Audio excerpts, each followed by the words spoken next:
Welcome to this video on the topic of linear relationships. In this video, we'll be having a look at the concept known as an inequality. Inequalities are mathematical statements used to describe the relationship between two or more quantities, where equality, as shown by the equal sign, describes likeness. Inequalities, as shown by the symbols over here, describe range and difference. Let's have a look at what this means by example. Consider example A. We're going to verbalize and then graph.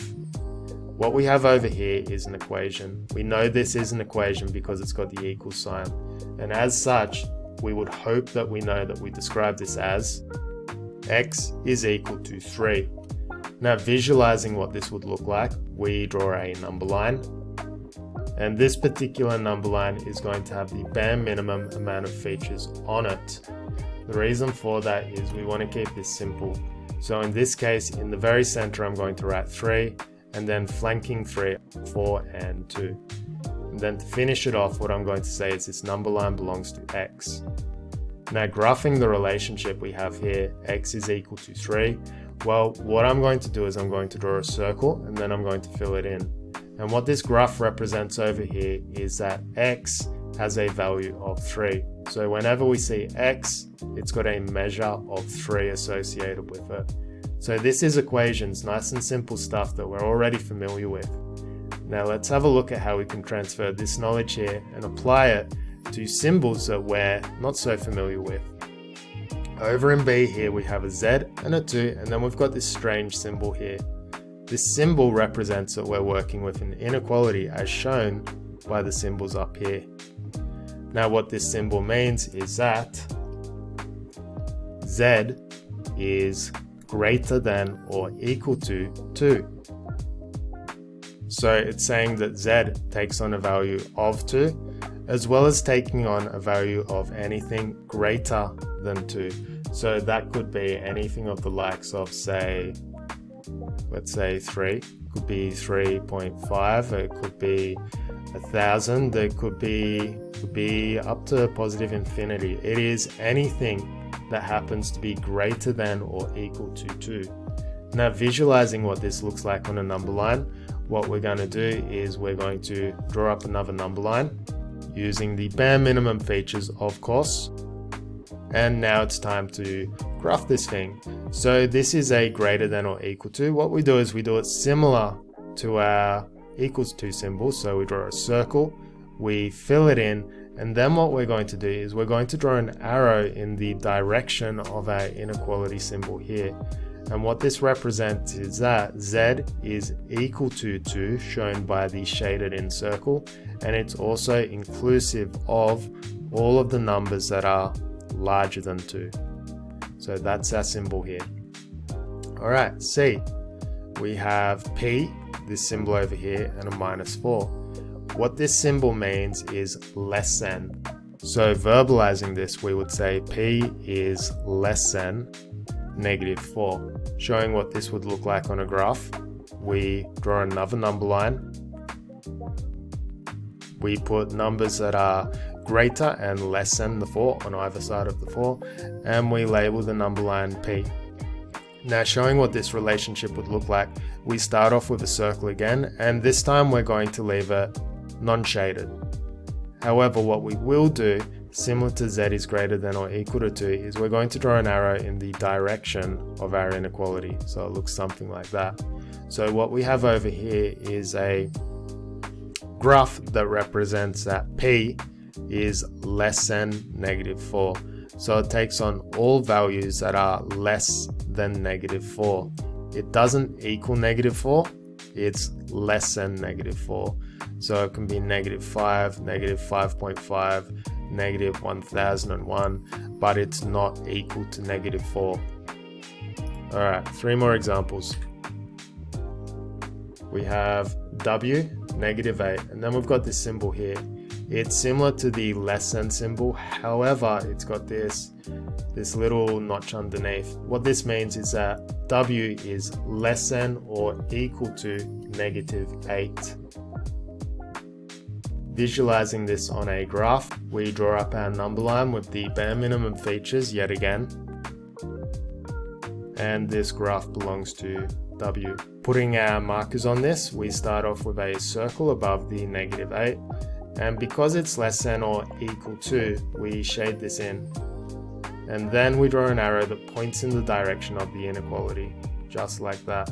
So what this means is that W is going to take on all the values that are less than -8 as well as -8 itself. Alright, moving on to a slightly trickier one. We draw our attention to this over here. We have a Y, we have a pi, and then we've got this strange symbol here. This symbol represents greater than. Putting this all together, what we state is Y is greater than pi. Pi being that symbol we use when we're working with circles. Now, how do we put this on a graph? Well, exactly like we do in the previous ones. We draw up our number line with the bare minimum details yet again. We state this number line belongs to Y, and in the center we put pi. Now, flanking pi on the right and left, all we need to do is pick values that are greater than pi and less than pi. So in this case, I'm just going to say pi plus 1, and over here pi minus 1. So we're still within convention. Next, we need to put our little symbols on this. So once again, we start off with a circle. Now, because it's greater than, that means it's not inclusive of pi. So we leave our circle unfilled, and then we point in the direction that our inequality tells us to. So just like that. So there's our symbol. All right, final one, F. We have K, we have a 5, and then we've got this sign that looks like an equal sign, but it's got a dash through it. What this means is not equal to. So verbalizing this, we would say K is not equal to 5. Representing this on a graph, we do exactly like we've done in all the other examples. And we turn our attention back to A. In A, we said X was equal to 3, and we drew a circle and filled it in. Whereas in F, what we're going to do is we're going to draw a circle and then call it a day. So what this represents over here is that K is not equal to 5. So in summary, what we had to look at here was firstly, how we might verbalize and visualize the result of an equation, so X equals 3. And then we had to look at the 5 inequality symbols as well as how we represent these on a graph. Now, inequalities may also be solved like equations. Consider we have a number of examples, and what we're going to do is we're going to solve and then graph the result. For A, we have 8x minus 5 is greater than or equal to 83. To be able to solve this, what we do is we solve them as if they were just regular run-of-the-mill equations. So basically what we do is we just pretend it looks like that, and we solve it like we would any other equation. But we're dealing with an inequality operator.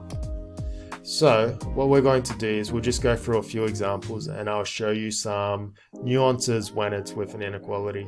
So first things first, when we're solving these equations, what we always want to do is we want to have our variable terms, shown with the variable here on our left-hand side, our constant terms, shown as just numbers, over on our right-hand side, and we want to remove coefficients from our variable terms. Putting this all together, let's first move all of our constant terms to the right. Our constant term here is positive 5, so to get rid of it, we'll add plus 5 to both sides. Thus, 8x minus 5 is greater than or equal to 83 is equivalent to saying 8x is greater than or equal to 88. Next, we need to remove our coefficient being the number in front of our variable. To do this, we simply divide by the value of the coefficient. In this case, it's 8. Therefore, what we discover is x is equal to 11. Now, representing this using a graph.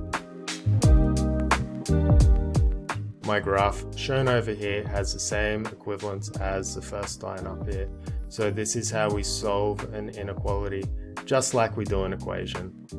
All right, let's look at something a little bit different. We have negative 4z plus 10 is less than or equal to 22. Now, using the same method we did before, we want to have variable terms only on the left, constant terms only on the right, and then we want to remove our coefficients. Let's go ahead and do this. All our variable terms are already on the left, so what we need to do is remove our constant terms. To do this, we get our plus 10 and we give both sides of the equation minus 10. This gives the result as follows. Next, we need to remove this coefficient over here. To remove coefficients, we always divide by the value of the coefficient. So in this case, I divide both sides of the inequality by minus 4.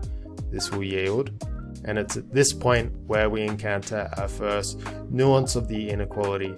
Whenever we do division or multiplication by a negative number, we reverse the direction of the inequality symbol.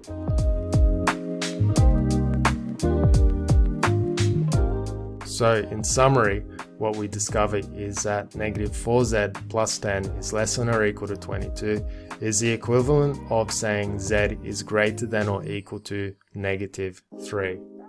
Graphing this, it looks as follows. So it's just important to remember, if you divide or multiply the entire equation by a negative, just remember to flip the symbol. Alright, 2 more examples. C, we have 60 is less than 8w minus 4. Now, I've always told you the method is constant variables go on the, or constant terms go on the right, variable terms go on the left. In this case here, we're going to do the same effect, but we're going to do it all in one big go. What we're going to do is we're going to reverse the expression. This will have the effect of going 8w minus 4, then 60 on the right. And what that will do is it will reverse the equality symbol as shown here. So if you want, you can just add and subtract from either side, or you can go for this trick over here where it's a little bit quicker. Now working this out, we just use the same method as before. We get rid of our constant terms from the left hand side, remove our coefficients from the variable term, and thus we discover our result over here. Graphing this, we simply draw a circle and we point in the direction that the equality symbol tells us to.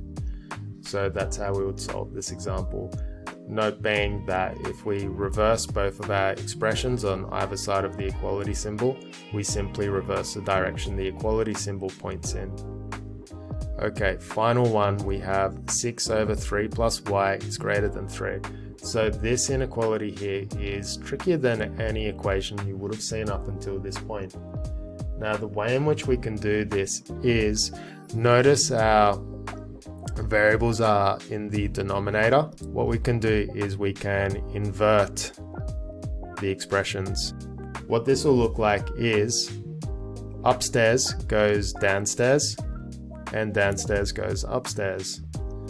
Or in more mathematical terms, you invert the numerator and the denominator. Now the effect of this is that we also have to reverse the direction that the inequality operator is pointing in. So we do this. But the plus side is we manage to get our variable term in the numerator, so we can work on it now. Next, we simply get rid of all of our fractions. To do this, we can multiply it by 6 and 3, or we can just get away with doing it in 6 this case, because 6 is divisible by 3. So this will give us the effect of 3 plus y, and then 2 over here, because 6 over 3 is the same as 6 divided by 3 is the same as 2. Next, we get rid of this constant term on the left by removing it,